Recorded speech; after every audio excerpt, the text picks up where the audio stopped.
علیشہ 22 سال کی ایک سیدھی سادی، سمجھدار اور اللہ سے محبت کرنے والی لڑکی تھی۔ وہ اپنے والدین کا احترام کرتی، بڑوں کی عزت کرتی اور چھوٹوں سے پیار سے بات کرتی۔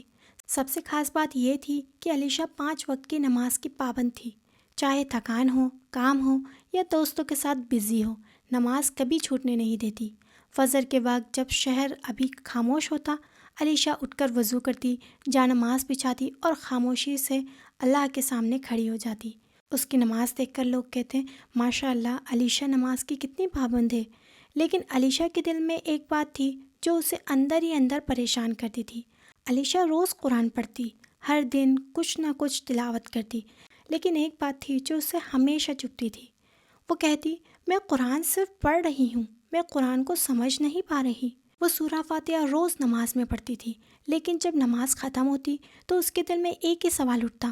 وہ سوچتی، اللہ مجھ سے کیا کہہ رہا ہے؟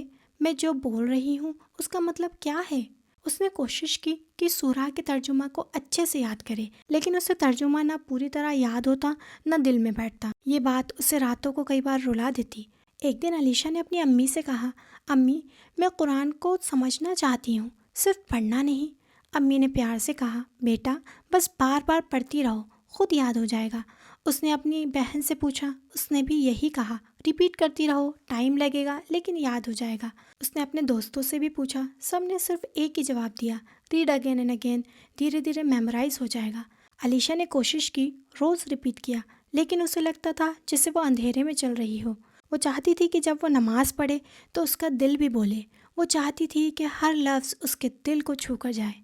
ایک دن اس کی دوست نے کیجولی کہا، علیشہ تم نے قرآن جنرلنگ کے بارے میں سنا ہے؟ علیشہ نے حیرانی سے پوچھا، قرآن جنرلنگ یہ کیا ہوتا ہے؟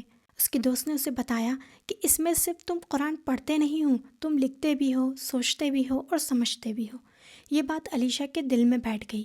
اس دن گھر جا کر علیشہ نے سب سے پہلے انٹرنیٹ پہ سرچ کیا، how to understand and memorise Quran effectively.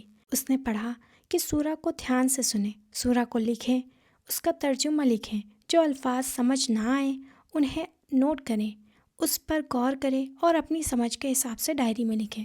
Alisha کے دل میں ایک نئی سی روشنی جاگی۔ اس نے کہا، یہی تو میں ڈھونڈ رہی تھی۔ اگلی صبح فجر کے بعد علیشہ نے ایک نئی ڈائری نکالی، سفید پنے، ایک سمپل پین اور ایک صاف نیت۔ اس نے سب سے پہلے لکھا، بسم اللہ الرحمن الرحیم، میں قرآن کو سمجھنے کا سفر شروع کر رہی ہوں۔ اس نے سورہ فاتحہ سے شروعات کی۔ پہلے اس نے سورہ کو دھیان سے سنا، ہر آیت کو رک رک کر سنا، پھر اپنی ڈائری نکالی اور پوری سورہ لکھی۔ اس کے بعد اس نے ٹرانسلیشن لکھا۔ کچھ لفظ اسے سمجھ نہیں آئے، جیسے رحمان، رحیم، ایاکا، مستقیم۔ اس نے ان لفظوں کو مارک کیا، پھر ان کا مطلب ڈھونڈا اور سائیڈ میں لکھا۔ آخر میں اس نے ایک پورا پیج لکھا۔ اس نے لکھا، مجھے یہ سمجھ آیا کہ اللہ مجھ سے بات کر رہا ہے، وہ مجھے اپنی رحمت یاد دلاتا ہے، وہ مجھے سیدھا راستہ مانگنا سکھاتا ہے۔ اس دن علیشہ نے جب نماز پڑھی تو اس کی آنکھوں میں آنسو تھے۔ پہلی بار اس کی نماز صرف الفاظ نہیں، احساس تھی۔ روز ایک چھوٹا سا حصہ، روز تھوڑا سا لکھنا، روز تھوڑا سا سوچنا۔ دھیرے دھیرے علیشہ نے اور سورہ پر کام کیا۔ اب اسے صرف یاد نہیں ہوتا تھا، سمجھ بھی آتا تھا۔ نماز میں جب وہ اب آیت پڑھتی تو اسے یاد آتا کہ اللہ کیا کہہ رہا ہے۔ اس کا دل ہلکا ہو گیا، اس کا ڈر ختم ہو گیا۔